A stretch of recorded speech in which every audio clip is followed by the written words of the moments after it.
Formado em 1979 na cidade de Grangemouth, Escócia, o Cocteau Twins é um dos pioneiros do Dream Pop e um dos principais representantes da música independente que viria a movimentar a cena britânica na década de 1980. Tendo em sua principal formação a cantora e compositora Elizabeth Fraser, o guitarrista e produtor Robin Guthrie, o multi-instrumentista e produtor Simon Raymonde, o grupo atravessou os anos 80 em uma sequência de obras importantes como o cultuado Treasure, de 1984, e Bluebell No, de 1988. Era um preparativo para o que seria apresentado em setembro de 1990 com a obra-prima da banda, Heaven or Las Vegas. Meu amigo Renan Guerra, como foi o seu primeiro contato com essa banda completamente maluca, com essas vozes etéreas, vozes alienígenas? Como que foi ouvir Cocteau Twins pela primeira vez, você lembra?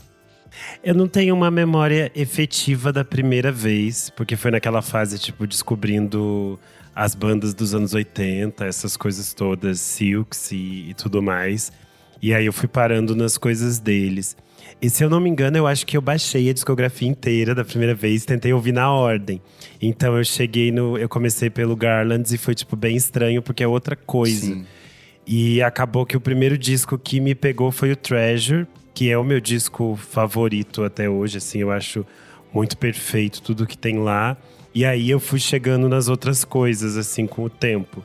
Mas eu acho que em algum momento eu fiquei meio vidrado, assim, na forma como a Elizabeth canta e como você fica tentando entender o que tá acontecendo ali, né? Eu acho que pra mim foi muito de... Eu acho que o Cocteau Twins é uma dessas bandas que elas não estão na superfície, você tem que meio que escavando ali pra chegar até elas, então ela é parte meio que dessa raiz de várias árvores criativas. Então eu lembro que quando eu comecei a ouvir Beach House e todo mundo falava, não, Beach House é meio que um Cocteau Twins dos anos 10 ali, dos anos 2000. Eu lembro que quando saiu o Visions da Grimes e ela fazia as coisas com a voz, com efeitos, muitas pessoas citavam a Grimes como se fosse uma versão atualizada e maluca do que a Elizabeth Fraser já vinha fazendo lá nos anos 80, né? E de fato, é uma coisa muito nichada, uma coisa muito...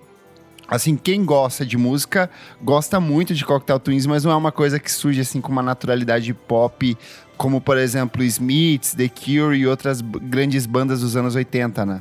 Sim, pra mim tava muito naquele espectro de coisas meio malucas que eu descobri a partir dos filmes do Greg Araki, assim, tipo Dead Can Dance, essas coisas meio malucas que os personagens sempre citavam como coisas importantes pra eles, e aí eu acabava indo atrás. Tanto que eu fui primeiro na aula do Dead Can Dance e depois eu entrei no Cocteau Twins, daí quando eu entrei de vez eu fiquei pra sempre. E o Heaven or Las Vegas, como que foi ouvir pela primeira vez? Foi nessa leva que você fez de pegar todos os discos? Foi depois que eu já tava muito apaixonado pelo Treasure que eu entrei de cabeça no Heaven or Las Vegas, e ele passou a crescer muito com o tempo. Eu acho que toda vez que eu volto pra ele, eu descubro novas coisas e ele vai crescendo na minha audição, assim. Eu acho um disco que ele tem muitas camadas e talvez ele seja realmente a coisa mais pop do Cocteau Twins, o espaço mais fácil de você entender esses caminhos, e dentro dele você consegue se guiar pra ir por outras coisas do Cocteau Twins, né? Sim, eu concordo muito com o que você falou, assim, eu acho que ele é o tipo de obra que você pode ter um impacto muito grande logo de cara. Eu acho que ela causa, seja pela estranheza, seja pela beleza, ou seja por inúmeros fatores que esse disco acaba causando ali, mas eu acho que ele é essencialmente um disco que você vai ter que meio que empurrando as coisas, escavando pra tentar entender o que ela tá cantando. Que hora, isso aqui é uma guitarra, isso aqui é um sintetizador, o que tá acontecendo? Isso aqui é efeito, isso aqui é voz. Eu acho que é muito análogo a você ouvir o Loveless do My Bloody Valentine, sabe? É um disco que de cara você tem uma interpretação que você imagina do que seja, mas ao longo das audições você vai descobrindo camadas e mais camadas e mais camadas e mais camadas. E eu acho que mais de 30 anos depois de lançado, o Heaven or Las Vegas, ele continua impactando o público de maneira geral e gerando interpretações diferentes, né? E o Cocteau Twins lançou o seu quinto álbum de estúdio, Bluebell No, em 1988. E apesar de assinar um contrato de grande gravadora com a Capitol Records, a banda meio que se recusou a promover extensivamente. O Cocteau Twins, como muitas dessas bandas dos anos 80 que vinham de um cenário independente, que foram lançadas por selos menores, eles tinham essa recusa de promover o seu próprio trabalho, que incluía desde sessões de autógrafos, gravar clipes, produzir grandes turnês, mas ainda assim eles lançaram um vídeo para Carol's Fingers, que foi lançado apenas como single nos Estados Unidos, e o álbum não foi apoiado por uma grande turnê, visto que a banda sempre foi, até aos palcos, era uma banda muito misteriosa, assim, tipo, eles eram 13 integrantes na formação clássica, mas nos palcos eles tinham outros colaboradores, até porque era um tipo de som muito difícil de se alcançar, ainda mais com os equipamentos da época que eram um pouco mais precários. E nessa época, para gerenciar melhor a própria carreira, a banda trouxe um empresário pela primeira vez para dentro de estúdio, até porque eles tinham tido problemas fiscais ali com os trabalhos anteriores, então, tentando enganar o imposto de renda ali, eles tiveram que colocar uma pessoa para gerenciar isso. E o Ivo Watts Russell, que era o presidente da 4AD na época, um dos criadores do This Mortal Coil, que era uma banda que contou com as vozes da Frasier, ele começou a ter uma série de atritos por conta desse empresário e também por conta da própria banda, que vinha passando por um período bastante turbulento. Nesse processo todo, o Simon Raymond, que era o baixista, ele se casa pela primeira vez com a Karen, e a Elizabeth Fraser e o Robin Guthrie, que vinham de um relacionamento já desde o início da carreira do Cocteau Twins, eles se preparam para ter a primeira filha, né? Só que nesse período é muito maluco, porque enquanto a Elizabeth estava grávida, o Guthrie, que já vinha de um vício fortíssimo de cocaína, ele se afunda ainda mais. Eles acharam que o nascimento da primeira filha talvez afastasse ele, mas não foi o que aconteceu. Ele tinha surtos de paranoia assim, constantes dentro de estúdio, mania de perseguição. Ele tinha mudanças de humor muito bruscas, ele brigava muito com a Elizabeth, com os outros parceiros de banda. Ele brigava muito com o Ivo Russell, então ele estava completamente descontrolado, que foi uma coisa que acabou marcando todo o processo de banda e que traria ao Simon uma responsabilidade maior. Então, assim, foi um processo bem divisivo dentro dos próprios integrantes, né? Tem uma entrevista da Elizabeth de 2009 pro The Guardian. Inclusive, é a primeira vez que ela vai falar depois da dissolução da banda. E ela fala um pouco sobre essas histórias todas do passado. E é muito curioso, porque nas raríssimas entrevistas que ela deu no início dos anos 90, ela falava até de forma positiva sobre o nascimento da primeira filha. Porém, nessa entrevista nos anos 2000, fica muito claro que foi uma experiência bastante traumática para ela. Sim. Porque eles acreditavam, ela e o Simon, acreditavam que esse bebê ia ajudar as coisas a se alinharem e que eles iam ser, tipo assim, duas famílias felizes dentro da banda e que as coisas iam encontrar um caminho melhor, assim. E ela viu que não foi isso, e aí ela se sente, nessa entrevista parece que ela se sente muito, muito culpada, assim, pela experiência mesmo que ela passou, porque ela se sente deixando de lado o crescimento dessa filha para seguir no processo da banda, assim, o que é bem marcante. E ela ainda fala nessa entrevista que o Robin disse após o tratamento de reabilitação que ele achava que ele não ia conseguir fazer música de novo, que ele achava que ele só podia compor por causa das drogas. E ela fica com muita raiva disso, ela tem muita raiva disso, porque ela fala, é óbvio que ele não fazia música só por causa das drogas, tanto que as drogas atrapalharam ele na produção de várias coisas, né? Sim. É super nebuloso, porque eles são um casal, os três eram amigos, e aí eles tinham negócios juntos, só que obviamente eles não sabiam lidar com nada disso, nem com negócios, nem com exposição, nem com nada. Então é um cenário muito conturbado, assim. Sim. É que, de novo, o Cocteau Twins era uma banda completamente da Escócia, pequena, minúscula, alavancada por um selo independente. Ela foi galgando espaço ao longo da última década. E quando eles chegam ali no final dos anos 80, eles eram os queridinhos. Eu acho que é algo muito parecido com o que aconteceu com o The XX no começo de carreira. Que eram pessoas mega retraídas, com suas personalidades muito discretas e que, de repente, foram jogadas para dentro de um fenômeno de um público louco pela música música deles, tanto que tinha uma quarta integrante do DXX que simplesmente não aguentou a pressão toda que eles viviam e acabou saindo, né? E é muito parecido com o que acontece com o Cocteau Twins, né? Sim, a Elizabeth tinha muito medo do palco, ela tinha crises às vezes, então eles não conseguiam muitas vezes fazer a turnê porque ela tinha problemas para subir no palco. Inclusive pelo próprio fato de que eles não se entendiam enquanto músicos. Porque o Robin fala algumas vezes, a gente não é um músico que chega, pega um violão e faz uma música.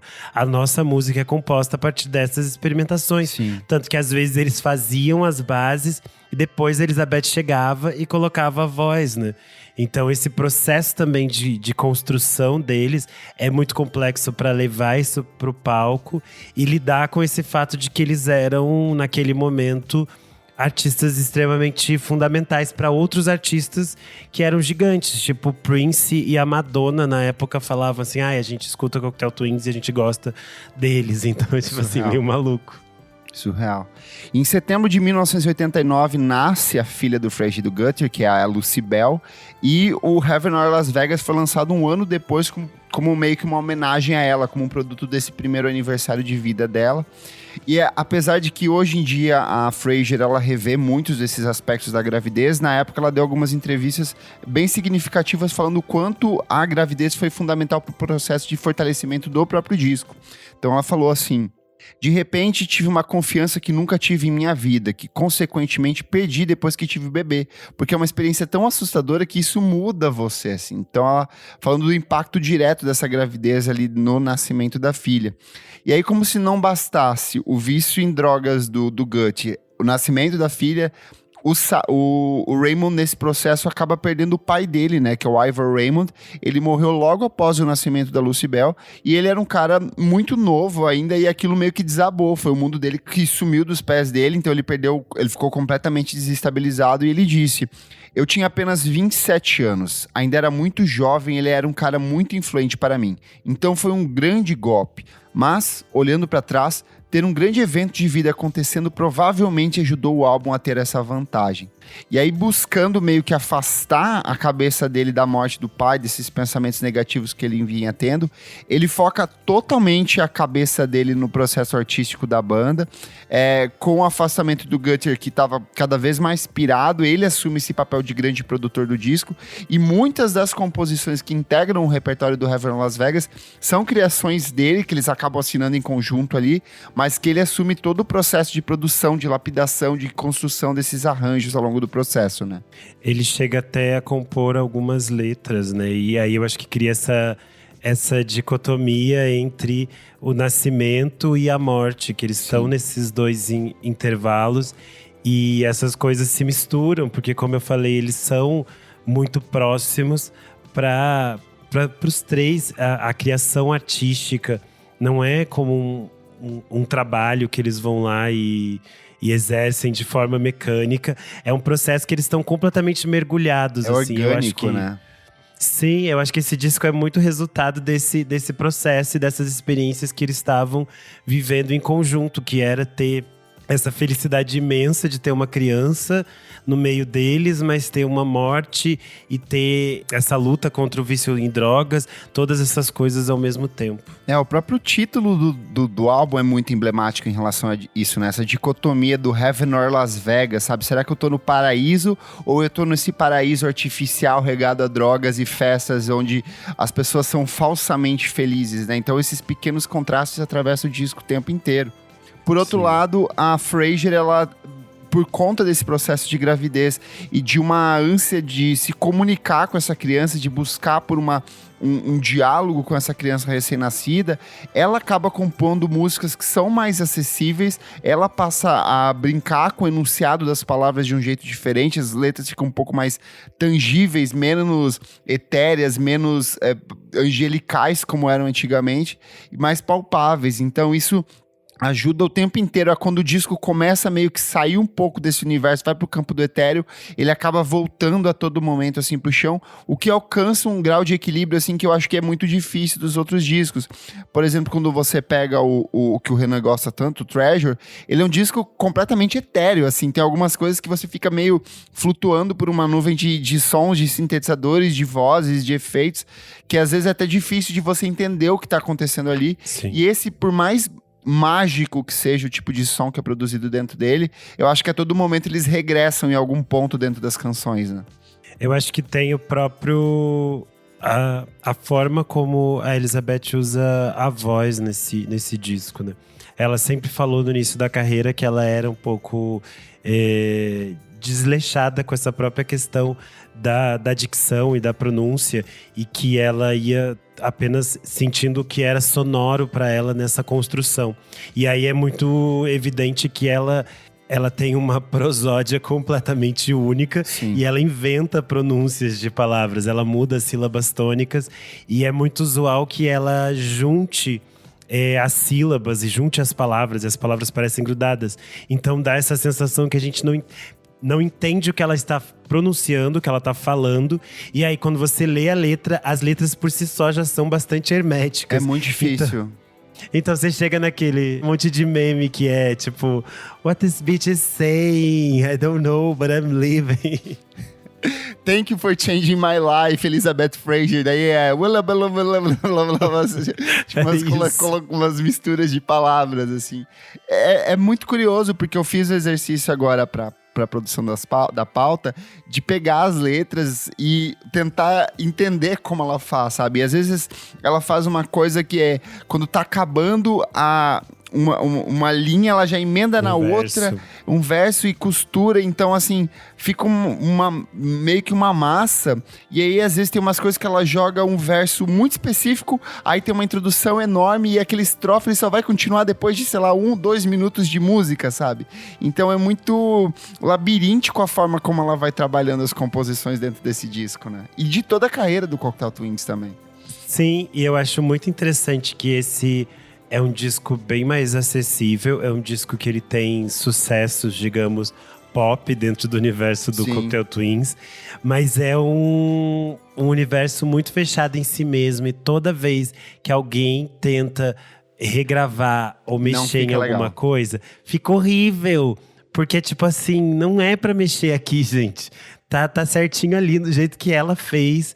É um negócio muito único, assim. Você pode se inspirar nisso, você pode fazer o que você quiser a partir disso, mas não tem como você tentar emular o canto da Elizabeth Fraser, porque é o canto dela, assim. É um negócio surreal. Eu acho que, para além disso, as letras das canções, elas têm uma proposta muito enigmática, assim.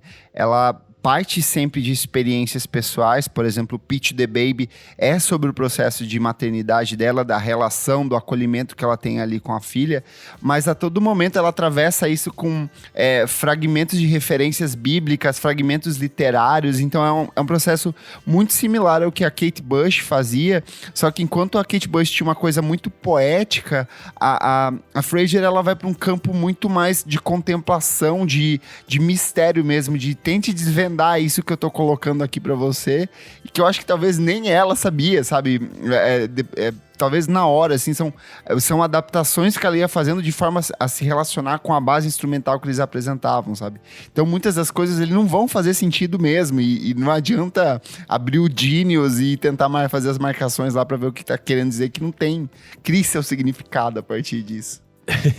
Eu acho que é aquela ideia meio que o Sir Ross faz, tipo assim… Sim. Existe um significado aqui até pra gente, mas pra vocês é indiferente que exista esse significado, e é importante que você construa a partir disso. E eu acho que toda a discografia do Cocteau Twins tem essa relação de… Você não precisa entender necessariamente sobre o que ela tá dizendo diretamente naquelas palavras, mas é muito interessante como eles te transportam imageticamente e sonoramente para esses espaços que eles querem. Sim. Porque Heaven ou Las Vegas nos leva por esse espaço que é de alguma busca e algum contato com essa felicidade, com essas coisas boas. mas um contato direto com a melancolia, com esse caos, com essa tristeza que é causado por todas as coisas mundanas que nos movem, assim. Sim. Eu acho que isso fica muito claro, muito óbvio para qualquer pessoa que escuta, porque tá muito latente na forma como eles constroem sonoramente o disco inteiro, assim. E eu acho que isso é o mais rico desse álbum, como a gente entende o que eles estão querendo nos dizer, sem precisar entender o que a Elizabeth está falando. Você falou da parte instrumental, pra mim é uma das coisas que mais chama atenção, porque é tudo muito indecifrável, é muito misterioso, guitarra tratada como sintetizador, a própria voz da Elizabeth Fraser, pra mim, ela talvez seja o principal instrumento desse disco todo, porque o Raymond, ele usa de recortes da voz dela altamente distorcidos, com efeitos. E aí eu acho que esse disco, ele é muito um produto do tempo dele, e eu acho que é o tipo de coisa que não aconteceria, por exemplo, nos anos 60, sabe? Ele é um disco que depende de uma mesa grande de canais, de você fazer overdub, de você regravar, de você cortar e colar e refazer isso. E ao mesmo tempo que ele talvez fosse replicável hoje em dia, por questões de tecnologia, eu acho que ele tem esse charme empoeirado de final dos anos 80, de uma coisa mais caseira, assim, que é muito difícil de você replicar. Tem vários artistas, a própria Beach House, que talvez seja a banda mais filha, mais direta ali deles, eles não conseguem replicar esse tipo de sonoridade. É uma coisa muito única o que eles conseguiram montar nesse disco, né? E em toda a discografia da banda de maneira geral. Sim, eu acho que tem esse processo mesmo de experimentação das tecnologias que eles tinham e de como eles se apropriavam delas, né? E eu acho que isso é uma característica de todas essas bandas que eram meio do mesmo universo que eles nesse momento. Nessa entrevista que eu citei de 2009 do Guardian, a Elizabeth também fala: a gente veio de uma era muito específica em que as bandas poderiam fazer o que elas quisessem e elas tinham uma carreira. E ela falou: a gente só podia existir naquele universo ali. E ela falou aquilo… A gente festejou que aquilo existia, mas ela falou que aquilo não era sustentável. Não tinha como se manter ganhando dinheiro com aquilo, porque o Cocteau Twins ganhava dinheiro, mas a maioria das bandas não, né? Sim. Quero puxar para as músicas aqui, meu amigo, e entender quais são as suas favoritas desse disco, que é o mais pop da carreira do Cocteau Twins. Eu acho que a gente tem que citar a faixa de abertura, Cherry Colored Funk. Eu acho que é muito interessante, pois é a canção que a Paola Carosella postou no Twitter, falando que ela também é uma fã de Cocteau Twins. Olha que ela só! Ela tweetou falando: essa aqui eu colocava os fones, apagava a luz e ia pra outro lugar, memórias. Então eu acho muito bonitinho, porque tem essa relação de que o Cocteau Twins é uma banda que permeia diferentes gerações, mas eu acho que a experiência de quase todo mundo ao ouvir Cocteau Twins é muito parecida. Sim. É uma coisa meio solitária, de imersão. De você se entregar a esse universo deles, assim. Eu acho isso muito, muito bonito. Eu descobri que existe todo um fascínio dentro do universo do hip hop em cima desse disco.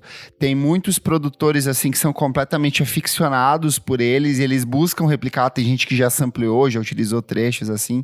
Mas tem meio que um culto dentro do hip hop em cima desse disco. De, tipo, como eu posso produzir coisas parecidas com esse disco e ele é meio que replicável, sabe? Eu gosto bastante. Você falou da faixa de abertura, que eu acho sensacional, porque eu acho que ela já dá a tônica do disco. Ela é meio que aquele tipo de canção síntese, sabe? Olha, se você gostou do que eu tô te apresentando aqui, segue, porque vai ser daqui pra mais. As coisas vão começar a ficar cada vez mais malucas.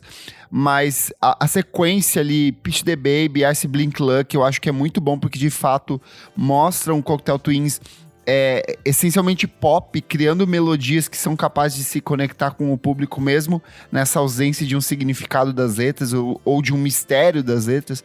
Mas eu acho que a faixa título, de maneira geral, é um espetáculo de canção, assim. Pra mim, eles concentram tudo que tem de melhor dentro da discografia do Cocteau Twins, seja a questão de produção, de melodia, de estética, a forma como eles trabalham os instrumentos, a voz, a poesia enigmática da Elizabeth Fraser, tipo, cantando na famosa rua: eu quero me amar, estou apenas no céu ou Las Vegas? É muito mais brilhante do que sol é pra mim. O frio começa a coçar em minha alma. Isso é como qualquer cartão de jogo antigo.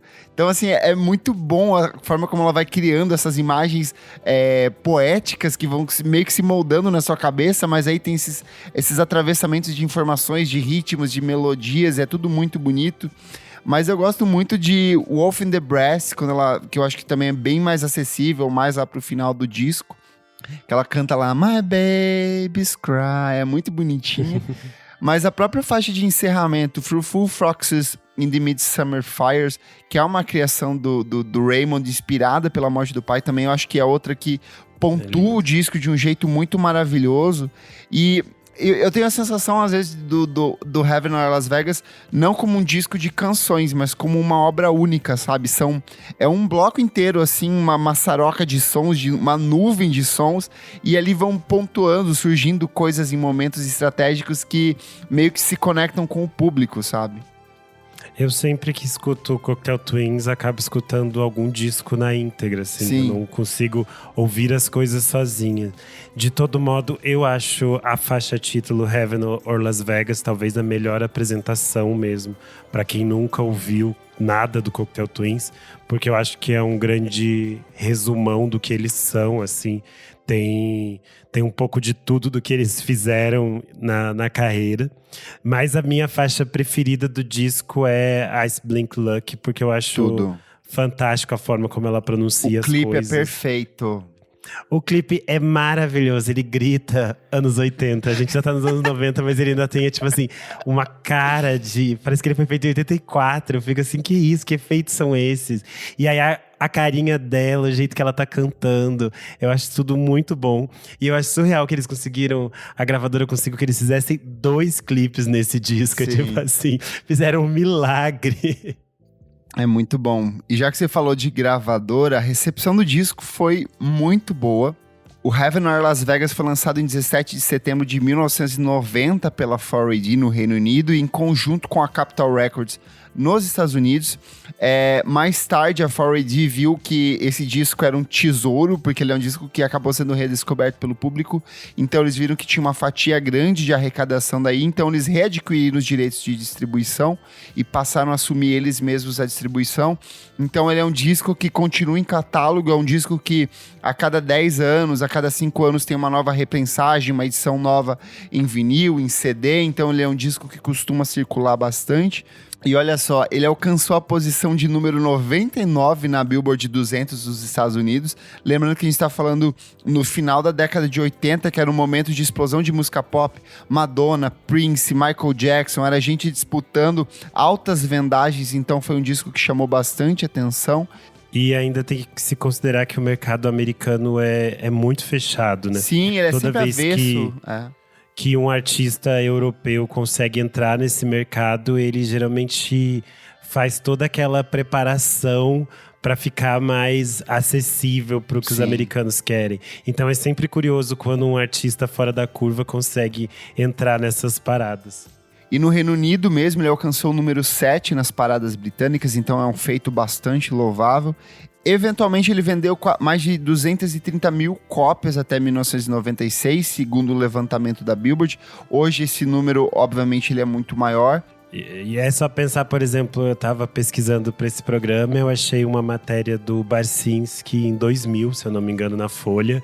E aí fala que tá tipo assim, os discos estão começando a ser lançados no Brasil naquela época. Então você pensa, muita gente vai comprar o CD aqui naquela época, porque em 90 às vezes você tinha isso importado, né? Você não tinha esse lançamento aqui. Às vezes era tipo, um amigo foi para fora e trouxe isso para mim. Alguém viajou e comprou. E aí então você pensa quantas cópias foram vendidas depois, né, com esses relançamentos, então o número é bem maior.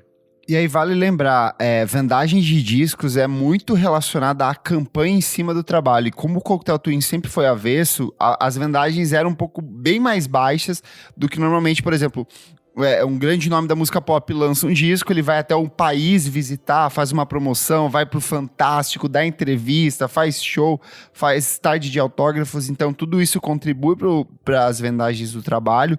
E como o Cocteau Twins era uma banda mega redia, mega fechada nesse mundinho deles, é um feito muito expressivo ter vendido 200 mil cópias para uma banda que cagou pra divulgação, que não quis divulgar, que queria só viver no mundinho deles ali, né? E é uma banda misteriosa, né? Porque todas essas Sim. informações que a gente trouxe aqui, elas são colhidas assim, a cada 10 anos a gente descobre alguma coisa. Isso a que eu gente queria vai falar. A gente vai descobrir do vício em cocaína do Robin, tipo assim, no final dos anos 90, é muito tempo depois. As pessoas não sabiam disso na época. A gente vai descobrir das vivências da Elizabeth, da gravidez dela também muito tempo depois. Ela dá uma entrevista a cada 15 anos, Sim. assim. Eu tava até pensando nisso, que para fazer essa pauta eu queria um documentário, eu queria ler alguma coisa e não tem, é muito fechado, são pouquíssimas coisas. Tem muita coisa de jornalista que faz algum vídeo no YouTube e aí explica a importância da banda e traz algumas informações, mas meio que o núcleo é sempre o mesmo, são sempre as mesmas informações. Foi uma banda que deu pouquíssimas entrevistas, sempre muito arredia, ela pouco se comunicava com o público mesmo. A Frasier lançou agora um projeto novo, que é o Sun Signature, e ela, tipo, mal conversou, sabe? Ela ficou recolhida ali no cantinho dela. Então eu acho que é muito curioso pensar nisso, de uma banda que circulou nesse mercado britânico, que é sempre muito sedento por informação. Os tabloides britânicos estão aí, fizeram e destruíram carreiras de artistas. Então foi uma banda que curiosamente sempre conseguiu desvirtuar e sair disso, né? Não ser um alvo desses jornalistas todos. E eles conseguiram existir, né? Fazer suas vidas também pós-banda. Sim. De forma completamente misteriosa, assim. Sim. A cada muito tempo a gente descobre alguma coisa deles. Tanto que a Elizabeth, por exemplo, as pessoas têm muitas curiosidades em torno da vida dela. No final ali na era finaleira do Cocteau Twins, ela ficou muito amiga do Jeff Buckley. E aí tem muitos jornalistas que estão sempre atrás dela, querendo essas informações. E é outra coisa que também mexe com ela, porque ela tava nesse momento de a banda tá desmoronando, o meu casamento acabou, e ela se sente meio assim, eu poderia ter dado mais atenção pro meu amigo antes dele morrer e não dei. E aí as pessoas ficam perguntando, ela não quer falar, ela não quer que as pessoas ouçam o que vazou, que eles gravaram juntos. E sei lá, a mesma coisa depois, quando ela grava com o Massive Attack, eles têm alguns hits. Ela chega a fazer algumas turnês com o Massive Attack já nos anos 2000, mas é também sempre um mistério, assim, ela não fala nem sobre isso. Só pra você se localizar, a Elizabeth Fraser é a voz de Teardrop, que talvez seja o principal sucesso do Massive Attack. Foi a música utilizada na abertura do seriado House, o que garantiu a ela e ao Massive Attack um bom dinheiro aí entrando durante muitos anos. Ela também colaborou na trilha sonora do Senhor dos Anéis, cantando com a Anne ali em algumas canções.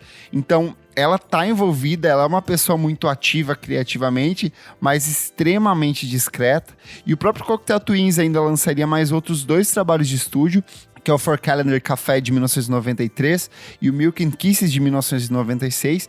E em 1997, quando eles se preparavam para lançar o 9º álbum de estúdio, a banda chegou ao fim alegando diferenças irreconciliáveis, que eu acho maravilhoso, o melhor tipo de forma de não dizer educadamente, eu não suporto mais olhar para sua cara.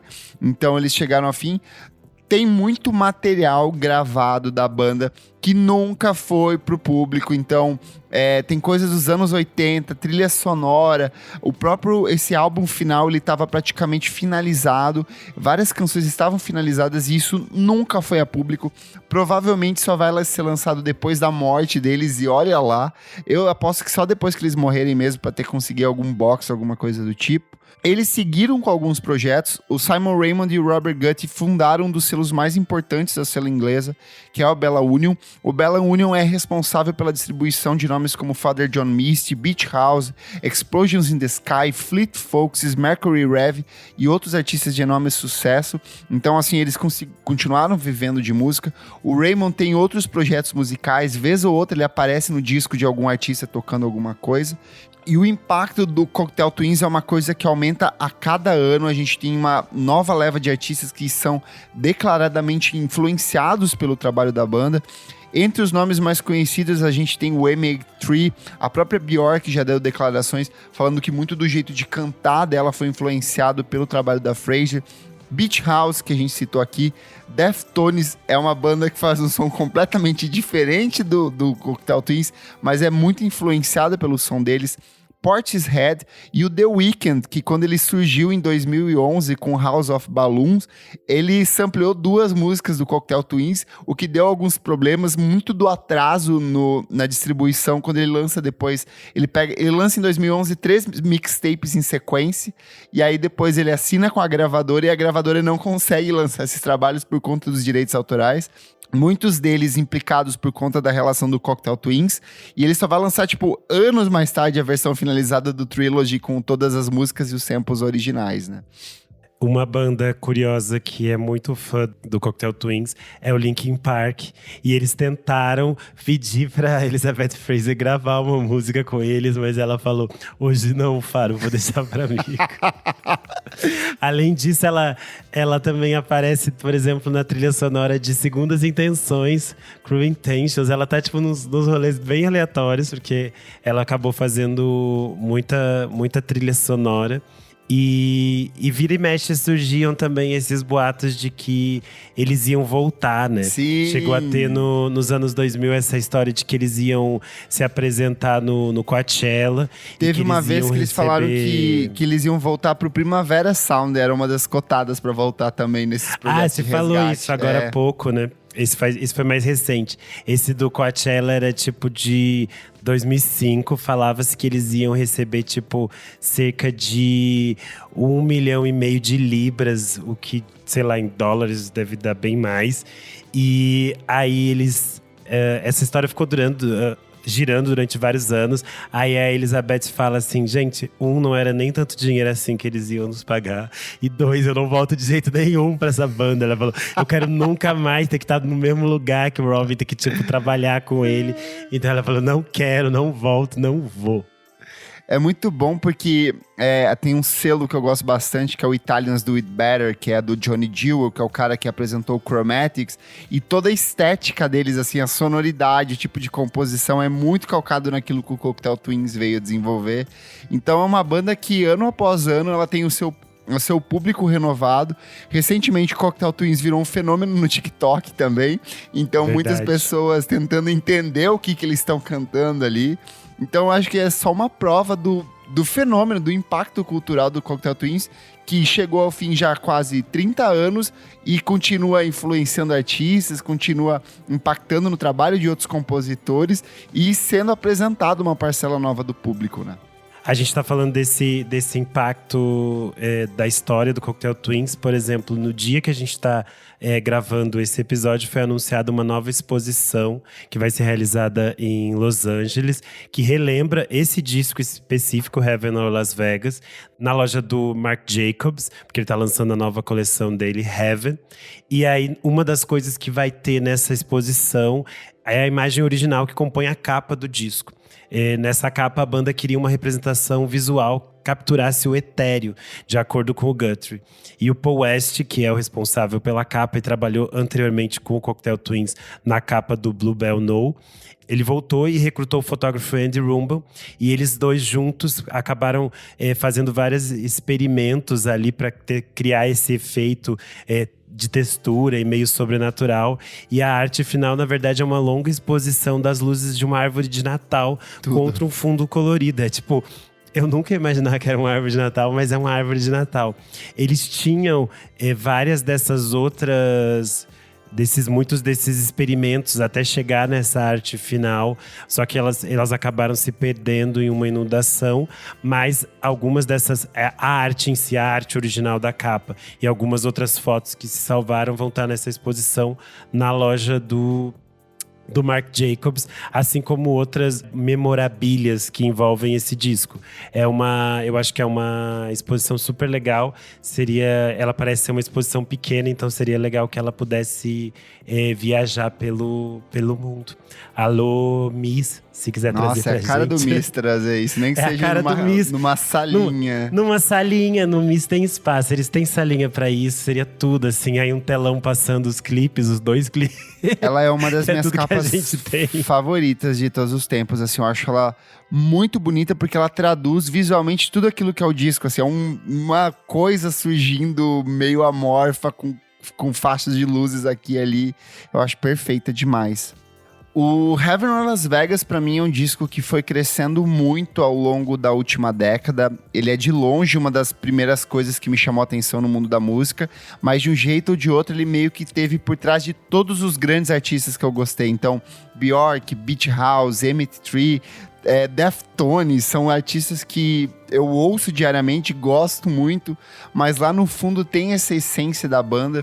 Pra mim é muito misterioso, assim, tem anos que eu ouço esse disco, eu vou redescobrindo ele. Eu acho que tem tanta informação diluída, meio escondida, meio disfarçada ali, que daqui 10, 20, 30 anos eu vou continuar ouvindo, vou continuar sentindo esse mesmo impacto. Mas eu acho que o que mais me impressiona é o quanto ele consegue ser extremamente um disco de música pop. Várias vezes por dia, assim, eu me pego cantarolando as melodias, a forma como a Fraser encaixa alguns fragmentos de vozes em uns pontos estratégicos do álbum, meio que gruda na sua cabeça, tanto quanto um disco da Britney Spears, assim.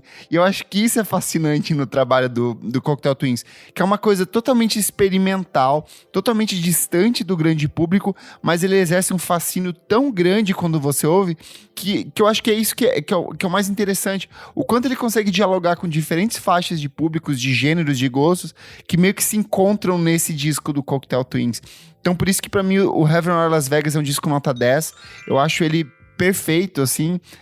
Eu não sei ainda explicar o significado de todas as letras. Eu acho que tem um pouco de amor, um pouco de morte, um pouco de nascimento, um pouco de solidão, mas eu acho que é um processo contínuo de audição. Eu acho que daqui até o fim da vida eu ainda vou ouvir muito esse disco, eu vou ter outras interpretações sobre ele. Eu concordo com tudo que você falou. Eu acho um disco que é estranhamente pop, ele fica na sua cabeça e você fica tentando inventar novas palavras também para conseguir cantar junto com ela, porque ele fica se repetindo, assim. E como eu falei, toda vez que eu vou escutar os discos do Cocteau Twins, eu acabo escutando eles na íntegra, porque para mim eles funcionam perfeitamente enquanto obras fechadas, assim. Eles criam essa linearidade que nos leva para algum lugar que eu não sei explicar que lugar é. Não é nem Heaven, nem Las Vegas, mas é algum lugar. E que eu gosto muito, assim. Eu acho que pra mim é com certeza um disco 10, assim. E eu acho maravilhoso. Como eu falei, o Treasure ainda é meu disco preferido deles, também é outro 10 pra mim. Mas eu acho que os dois estão assim, muito um do ladinho do outro, nas suas estranhezas e nas suas particularidades. Porque um tá bem mais próximo do início da banda e outro mais próximo do final, assim. Eu acho que eles conversam nesse arco de estranheza que é a carreira do Cocteau Twins. O Clássicos VFSM é um projeto paralelo do podcast Vamos Falar Sobre Música. Apoie a gente em padrim.com.br/podcast VFSM e tem acesso a esse e outros programas lançados com muita antecedência. Eu sou o @KleberFak no Twitter e no Instagram, e você também pode acompanhar o meu trabalho no meu site, musicainstantanea.com.br. Lá eu organizei a discografia do Cocteau Twins do pior pro melhor álbum. Eu sou _Renan Guerra no Instagram e no Twitter. Não esquece de seguir a gente nas nossas redes sociais, @podcast VFSM em tudo. Muito obrigado pela sua audiência e até a próxima. Tchau, tchau. Tchau.